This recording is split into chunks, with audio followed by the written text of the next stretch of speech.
My name is Frances Mayli McCann, and I play Mina. And I am Zachary Pang, and I play Eugen. And then, Um, go on. yeah, you just talk about the plot of the show. It's about a couple, Mina and Eugene, and it really is about the life of Eugene and losing his wife and how he brings her back in the form of AI. And it's about memory and loss and AI and ethics, and all, things surrounding that and grief. And Yeah, then I obviously the couldn't put show's it better been myself. popular kind of abroad already and obviously Edinburgh Fringe run. But what first drew you to wanting to be part of it?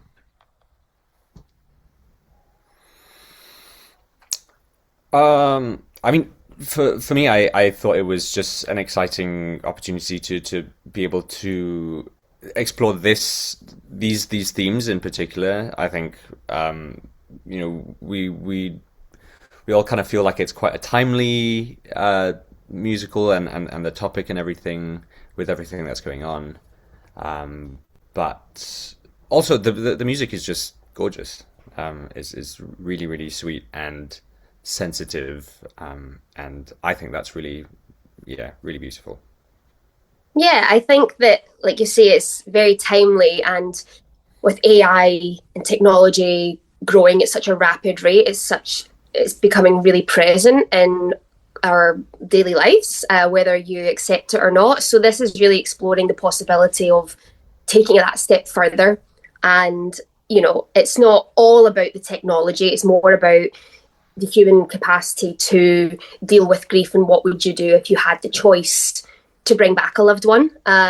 So I think the question we ask the audience at the end is, would you explore this if it was a possibility?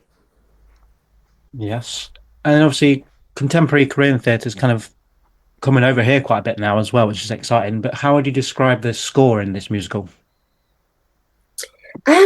It's I would say it's very different from other shows that I've done or listened to, in that it's not a really like predictable melody. It's not one that I found that was really, catchy and you can sing along to, but I think that's a good thing. It's refreshing in that way. And the songs they're contemporary, but they're all quite different from each other.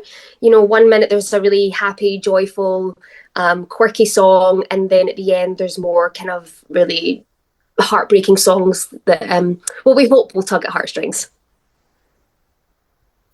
Yeah, I'd say that's a really really accurate way to describe the music. I think like it is super modern and it's not going to be a totally unfamiliar sound to the audience, but at the same time, there's some very distinct like musical motifs in the music, which I think, to my ear, sound distinctly Korean. And I think that's really going to be exciting for a London audience that might not have heard that type of thing, to come and experience that. Mm. And obviously, Francis, as you say, you are kind of playing this character that is sort of artificially intelligence generated. How do you approach that from a human's perspective? I think in order to see the real contrast, like it's not a huge, obvious thing that she's a robot, Yeah. like the image that you would have in your mind of a robot.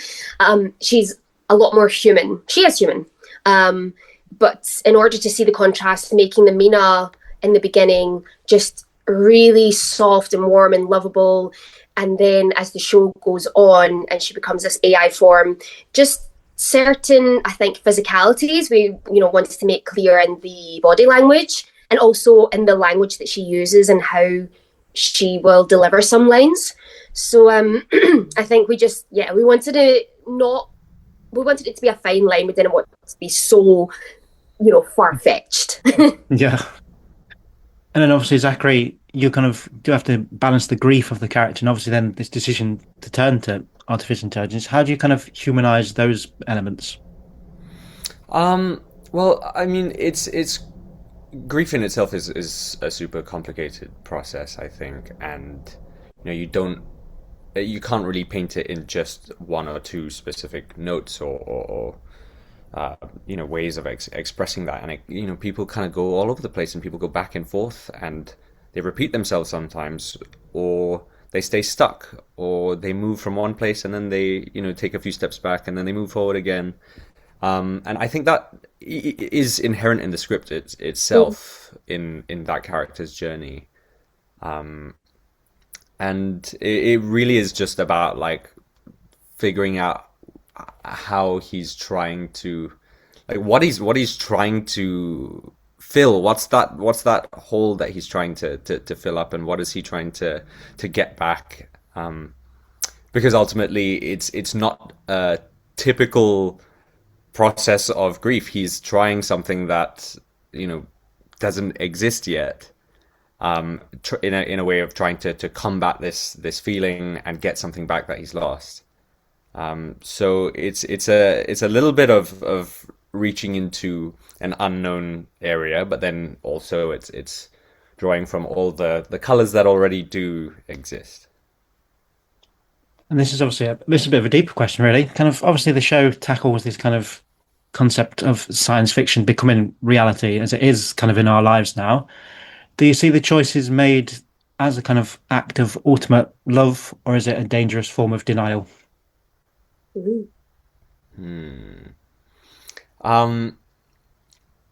It's certainly, I think it's a misguided act of love. I think a big portion of it is denial. A big portion of it is not about her, it's about him and making himself, ease that pain for himself. So there is a selfishness to some of his decisions, but also it's not coming from any nasty place. There is, I think the audience will still definitely empathize with his struggle and what he's going through, and what the couple go through as well, just in that whole journey. It's not a clear cut black and white, like he's done something bad or he's done something good. It's a little more nuanced, which I think is also super exciting. Yes. And obviously you guys are two-hander. It's nearly a 2-hour runtime. How did you approach building that kind of relationship in the rehearsal room? So we didn't know each other before this, so like we got to start from scratch, which was great. And yeah, I guess because it is only two of us, like we only spend time with each other, and we had that a lot of time to bond and work on these characters together. And I think it's like you don't want to force anything either. So, we've slowly like gotten to know each other. We went for food and drinks, and it's just like I think it's still a growing process, which is I think lends itself to the story because most of it they are unfamiliar with each other, in that one is AI and one knows this version of Mina, but it's a different version. So that's kind of worked in our favor. But yeah, like it's always an interesting thing when you've got to come together and instantly be this married couple when you're meeting for the first time. But luckily we do get on very well and we like each other, right? Yeah, no, I think we've been super lucky with not just the two of us, but our whole team, and that whole process has made getting that chemistry together very easy. We've been able to just get to know each other, have a play in the room, and as you said, Frankie, that because it's just the two of us, we just work, quite focusedly with those scenes with the two of us in the room. So it gives us plenty of time. Yeah, I think it's been awesome. Yeah. Yeah, and what are your kind of own mental and physical preparations like in the hours leading up to a performance? What are you guys doing before that? Oh gosh, it's still very fresh and very new. We were still taking the show right up until the last minute before the first preview. So it's a lot. It's an hour and a half and it's packed. Zach never leaves the stage. So once we start, it's like a roller coaster. There's no getting off. We've just got to keep going. So before the show, I like to just kind of do a quick run through of what's about to come, remember, like, go over some dialogue or songs, just to refresh myself so that I'm mentally prepared, because it's laser focused for that next hour and a half when we're on. So although it might seem like, oh, it's one act and it's just the two of us and it's an intimate play, actually it's probably like one of the hardest things I've done, because there are no breaks. We don't get to step off stage and kind of regroup and then go back on. It's just go, go, go. Yeah, it's a lot of prep for that that upcoming hour and a half. Yeah, lots of water before, because there's very few opportunities at the moment. Warming up the voice and the body, and I mean, on my part, just a lot of pacing around the corridor until we're ready. But maybe that's just because we're only just opening. Yeah, let's hope we relax a bit more as it goes on. We've only had one preview so far. Yeah, so. Yeah, exactly. And obviously, you guys have done major productions in your careers already, but how does the kind of spatial difference when you're doing a massive venue to kind of the King's Head Theatre different when you can see the audience right there? Yeah, it's quite a change. Like going from the Colosseum, for example, which is huge, this massive opera house. But actually, in a way, that's more comforting because they're so far away and they're in complete darkness, so you can't see them. So you have this space. Whereas at the King's Head, it's so intimate. Like the front row are on stage, and you can see everyone. So it is a little bit more frightening, I would say, because there's no hiding. Like there's nowhere to escape. But it also lends itself so perfectly for this show. I don't think that it would read as well in a massive space, because it is just the two of us and we're in the house the whole time. So we've invited this audience into this chapter in this couple's lives. Yeah, it really is like a microscope in there. Like there is, as you say, nowhere to hide. I think a larger space kind of gives you a bit of a wall of protection. And in this one, I mean, if we're not careful, we'll trip over the audience. So that just does not exist. So yeah, it's exciting. It's exciting, but it's also vulnerable. But that's also perfect for this type of show. And I think the way we've staged it in the round as well also gives the audience several different ways in, and they get to see, all sorts of it from all around. Yeah. And then if you could turn the tables here and interview your characters, what would you choose to ask them? Ooh, that's a good question. What would you ask, Zach? I don't know.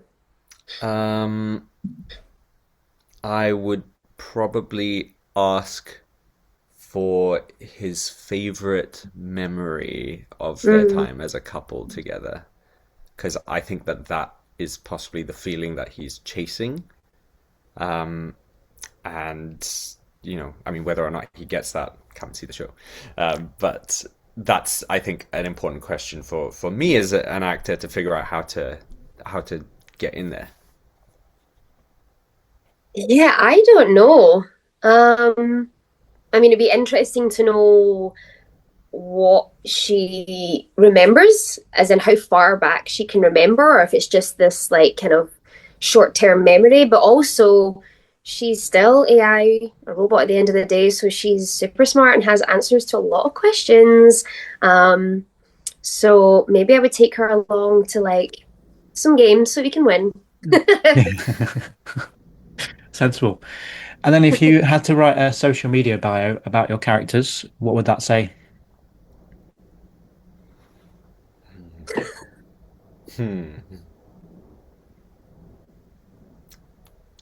Oh God, that's tough. Well, I wouldn't write it. I would get AI to write it.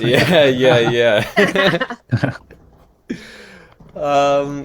Oh man, that's a tough question. I mean, they would probably advertise their Etsy accounts, because I think we've figured out that they're both crafts people, and I think that's probably a joint little account that they have somewhere. Yeah, for sure. That's selling good. selling their wares. Um, I bet they have a little TikTok or Instagram page where they just like show their daily life together in their workshops. Oh my God, that's You so know, cute. I think Maybe that'd be we should cute. do that. Maybe You we should should. do a show account for them. Let's do it. Let's do You should. it. And then I tried to ask this to all kind of musical theatre performers. What would be your three Desert Island musical theatre soundtracks should you be stranded? Ooh, that's a good one. Hamilton. This one. Yeah, Hamilton's a good one. Uh, Probably want Hades Town on there. Mm. Mhm. Yeah. Uh, West Side Story. mm, And Maybe I'll go Spring Awakening. mm, Yeah, love Yeah. that show. hmm. Third one. You in it. Good Yeah. answer. You're in it. Yes. Yeah, I'll say you in it too. Yeah. Yeah. Good. And then scrolling back for you guys, what was the kind of first piece of theatre that you saw that had that big impact on you both that thought, this is for me? Mm-hmm. I think for me, it was Miss Saigon on tour. I went to see it in Glasgow. I was I'd started doing like theatre training and stuff as a kid, and my sister had bought us tickets to go see Miss Saigon, and I'd never seen it before, and it was just like so eye-opening. Like we as a family didn't go and see a lot of theatre when I was younger. So seeing that in Glasgow in my hometown, I was like, oh wow. Like number one, the score is incredible. But to see this whole cast, or not whole cast, but majority of the cast all Asian, I was like, wow, oh my gosh, okay, like I can do this.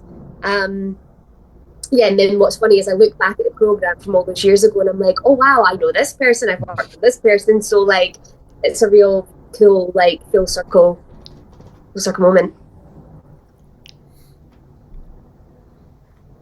Um, oh man.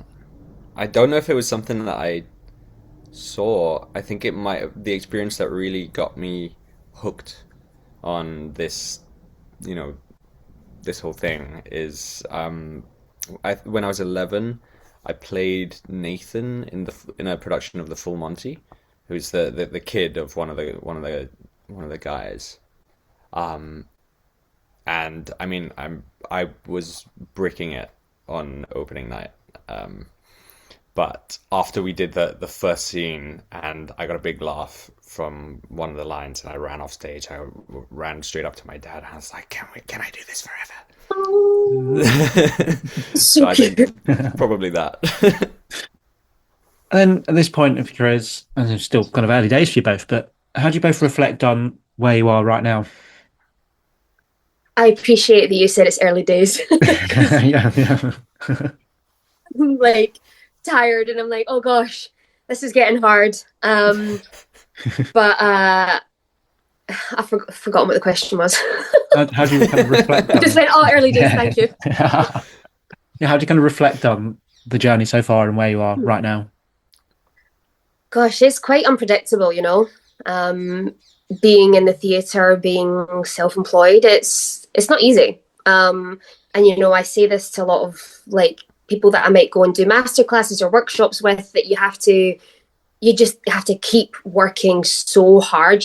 There's never a point where you can rest and just go, okay, I've made it. Like that may be the case for some people, but every time I finish a job, it's like, okay, I'm back to like square one. Let's keep grafting.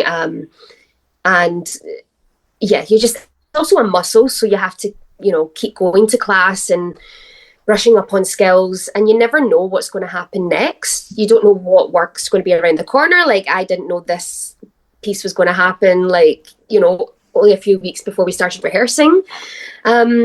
So it's actually nice as well. It's nice to have things on the bucket list that I want to achieve, but then new works that come out of the blue and might be like the best thing that I've ever done or the best experience that I've had. So yeah, it's nice that it's nice on one hand that it's unpredictable, but on the other, being able to plan your life is next to impossible at times. Yeah. Yeah. Totally, it is so unpredictable. Um, and just to I feel like just to work on a regular basis is such an amazing, lucky thing in itself, and such a privilege. You know, I think I would reflect back on, you know, as you say, it's still early days, but I consider myself super lucky. And I feel lucky that I've had not just the experience in terms of just directly the career path so far, but also the community, the type of people that I have around me who, yeah, there's so many things that need to align to allow me to be able to do this, and I think that in itself is just good fortune.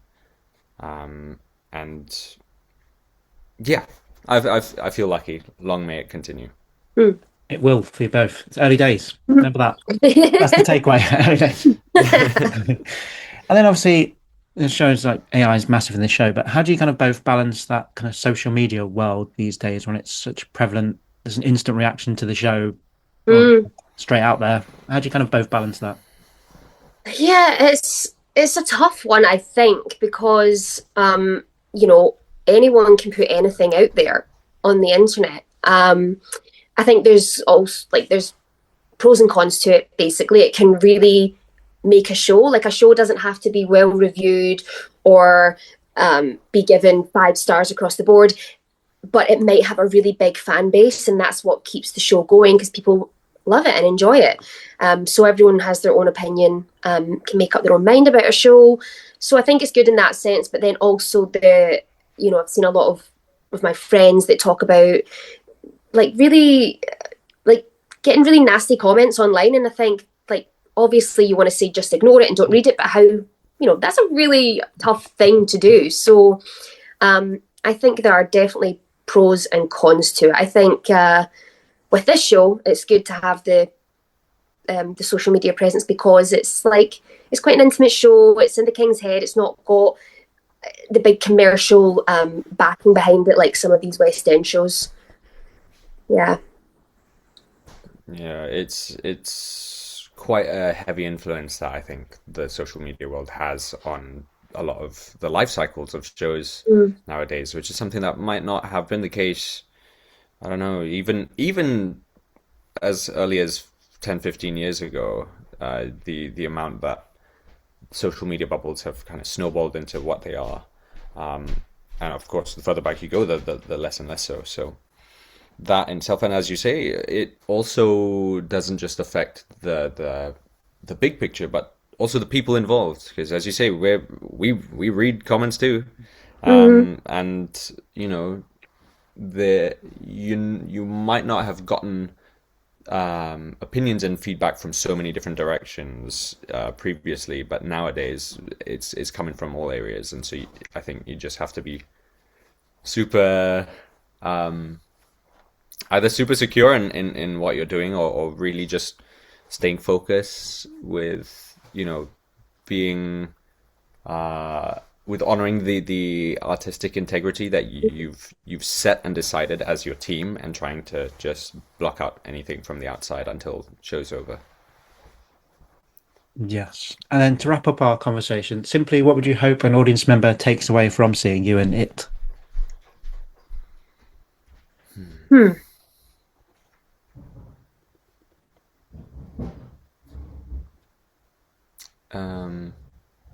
I would say I hope that they come out of it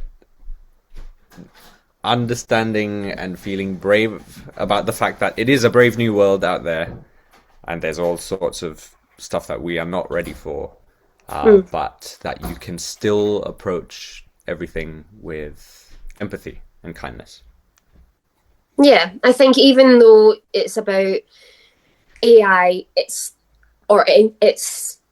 a factor of it is AI. The question isn't like, oh, how do you feel about AI and technology? It's more about human connection. So it's just, evaluating like your life and your loved ones, and appreciating living in the moment and human connection.